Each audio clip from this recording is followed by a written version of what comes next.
Hey everybody, in today's video, I'm gonna show you 5 must-know neo-soul piano grooves. These two-handed rhythmic techniques are going to make you so much of a better player, and in the context of different situations, you're gonna have beautiful grooves to actually play. And also, I'm gonna show you how to actually translate these to different chord progressions so that you're not stuck as soon as you leave the exercise I show you in this video. And also, really quick, I actually put together a set of 100 of these.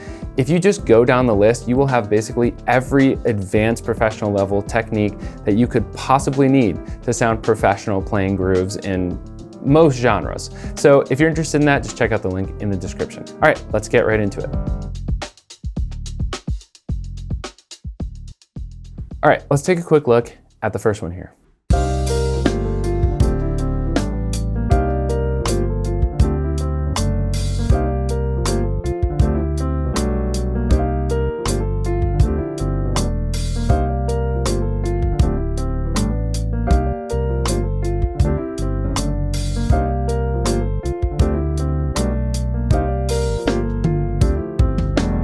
So let's get into this one. There are a few different techniques in here that are really useful to help you sound professional and tasteful.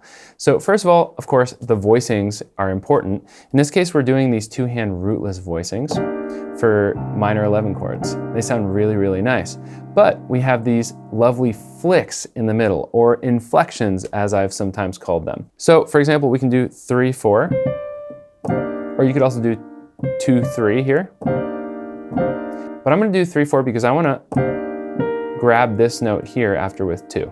And we're just gonna move these voicings down.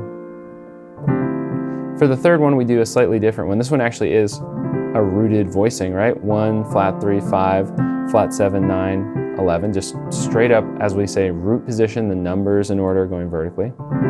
We still have that flick. But what's fun here is that after we do the 3 minor chords, we actually land on a sus chord, right? We're doing G over A. Very fun. So that sus chord is a fun place to land. And it sounds like it could go to a few different places, right? It could go up to B flat major. So that's an option you could try this with. It could also go to D major as a 5 chord. And that 5 chord, it could also go to D minor, right? But in this case, we're actually gonna go up a minor third, back to the C minor. So it's a really nice repeated pattern.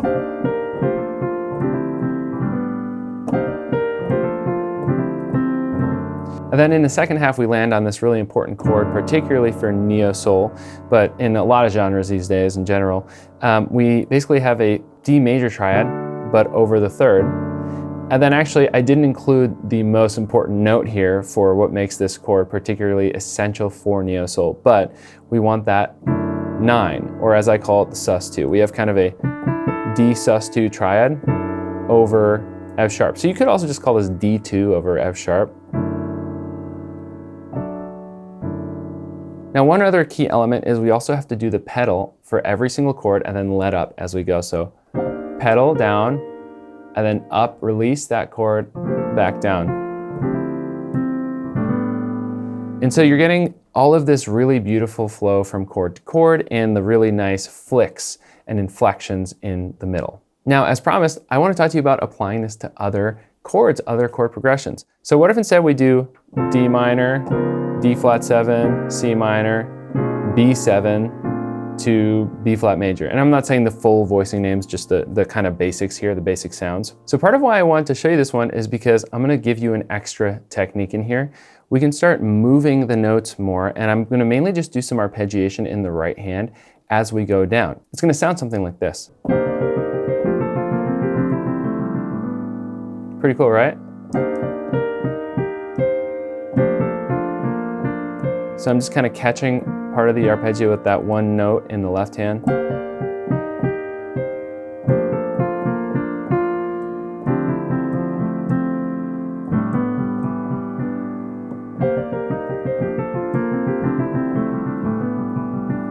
And that movement is so incredibly useful.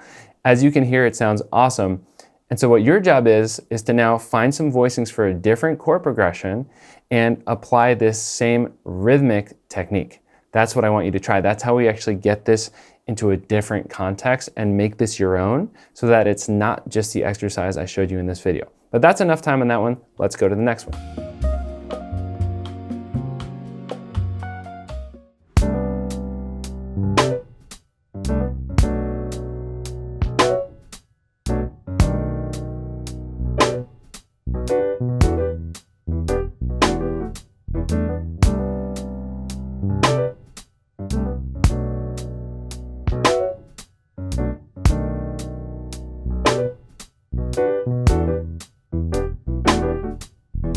So this one obviously is slower, and a huge part of it is understanding how we are messing with the rhythm, how we are getting it to feel like we are deep in the groove here. Sorry for sounding like a complete nerd, but it's what I am, so that's what I gotta go with. So the key here is actually the jump from the left hand to right hand in the second bar.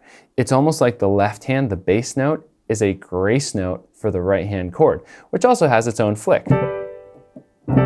So we're like 1, 2, 3. It's a lazy, that's so important. 1, 2, 3. Right? It's not actually just, it's not just 1, 2, 3. It's written that way for the ease of viewing it, but that's what this lesson is for. I want you to actually get a little lazy with it. Use it as a grace note. So.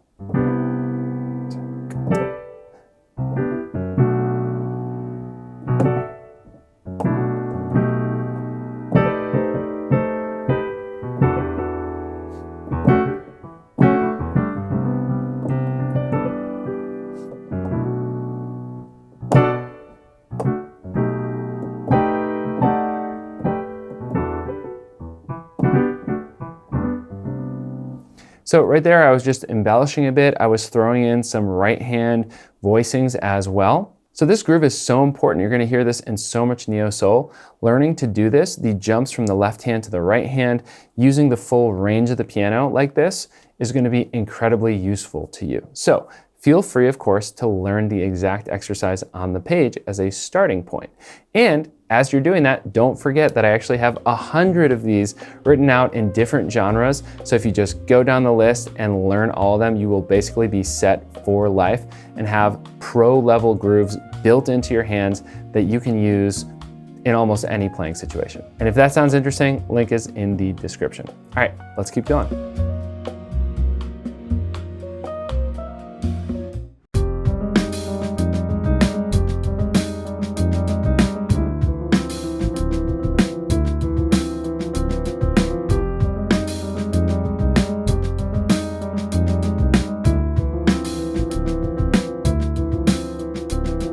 So now I want to get a little bit more into flowing textural playing.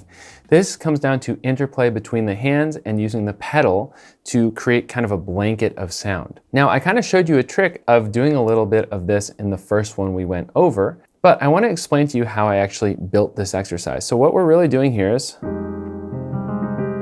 we're just taking a beautiful voicing. This is 1, 5, 9, flat 3, flat 7, and 9 again on top. Variation on this minor 11 voicing with the 11 on top, which we could use as well, but I wanted this melody note on top, so that's why I'm doing this. So what we're basically gonna do is we're just gonna use these outside notes as kind of our landing point, and then we're basically just gonna move around the inner voices. And of course, we're gonna do it with a metronome in time.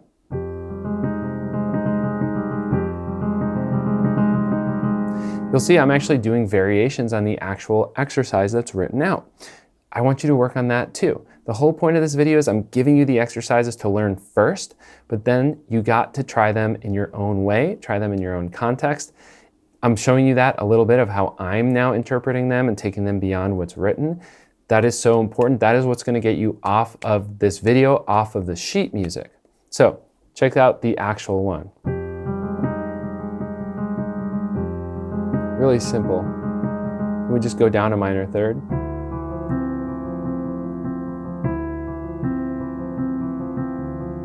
And again, we want to apply this to other voicings, so we just try other things.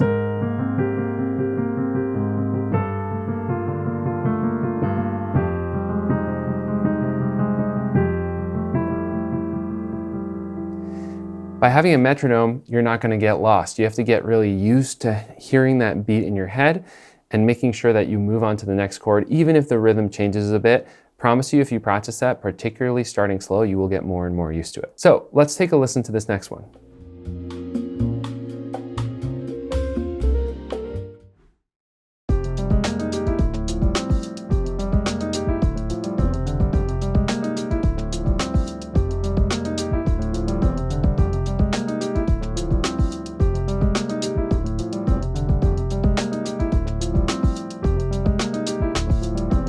So the reason I'm including this is because this time, instead of the outer fingers being kind of their own organism and then the inner fingers being a second organism, this time it's really just the melody on top, almost like these top two fingers of the right hand, and then the rest is all one flowing texture. All these fingers are just one flowing texture. So let's break this down a little bit. Again, we're taking a voicing, this voicing, and then we're just arpeggiating. What if we didn't even put that top note? We're just arpeggiating up and down. But then we add a melody on top, which is very important. And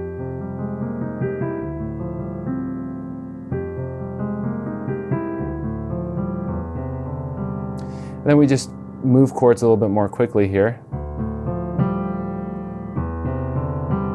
We get that nice sus2 over third chord, sus2 over 3. And then, of course, I would encourage you to play with it, do your own thing with it. Let's see if we can come up with a different melody on top and still just drawing notes from F minor and then D minor, make the arpeggiation work.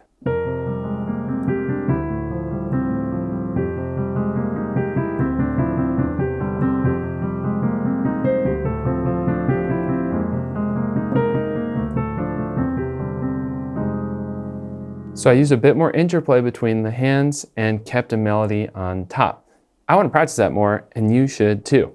And of course, speaking of more interplay between the hands, let's take a look at this last one here, another great variation.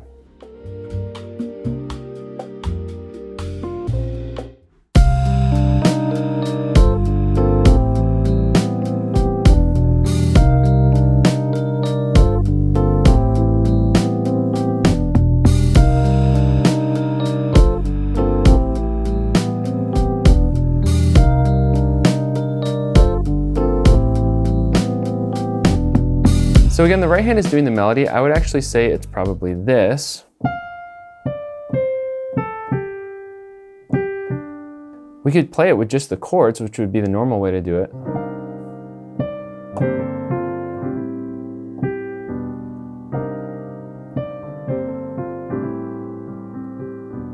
But we start to add some more motion.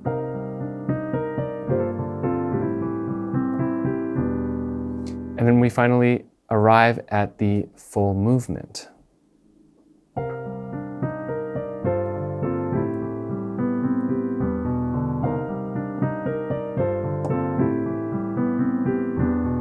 And I think what's really, really important to note here is there's always an eighth note motor moving us forward.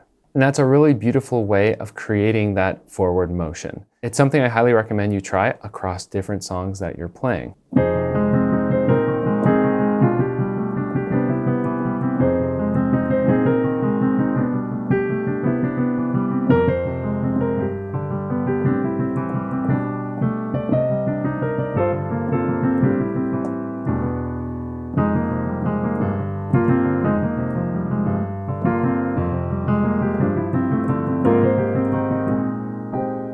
So, I'm able to do that just by practicing. I'm improvising where I'm going.